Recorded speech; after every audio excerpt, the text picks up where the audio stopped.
Dans la ville de Lokossa, c'est l'une des représentations qui font la fierté des Kotafon, la statue du roi Totonyawo. Selon l'histoire, cet homme, chasseur de son état, a été le premier à fouler le sol de Lokossa pour devenir, au fil des temps, son fondateur. Totonyawo, c'est le fondateur de la ville de Lokossa. Il est le premier venu à Lokossa. Il est d'origine d'Alada et c'est un grand chasseur et un grand guerrier qui s'est déplacé depuis Alada pour s'installer seul à Lokossa avant l'arrivée de ses compagnons. Chaque fois quand je vois cette statue, moi je suis fier parce que c'est un fondateur de Lokossa. Pour que son nom ne se disparaisse pas là.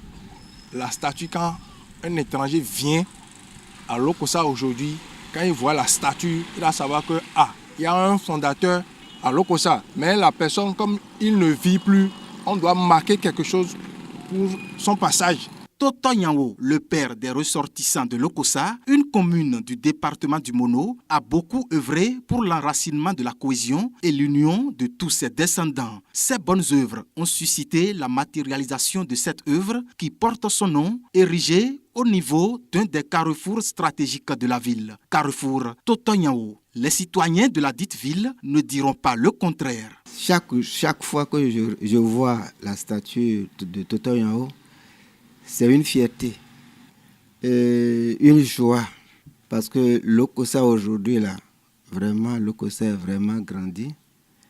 Je vois ce qu'il a fait, le travail qu'il avait fait avant que Lokossa soit Lokossa aujourd'hui, je le félicite beaucoup.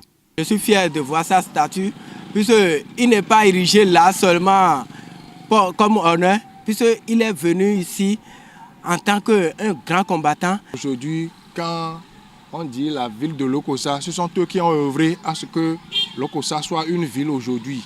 Dans la cité des Kotafon, encore appelée Cité de l'Espérance, cette représentation symbolique demeure chère aux populations.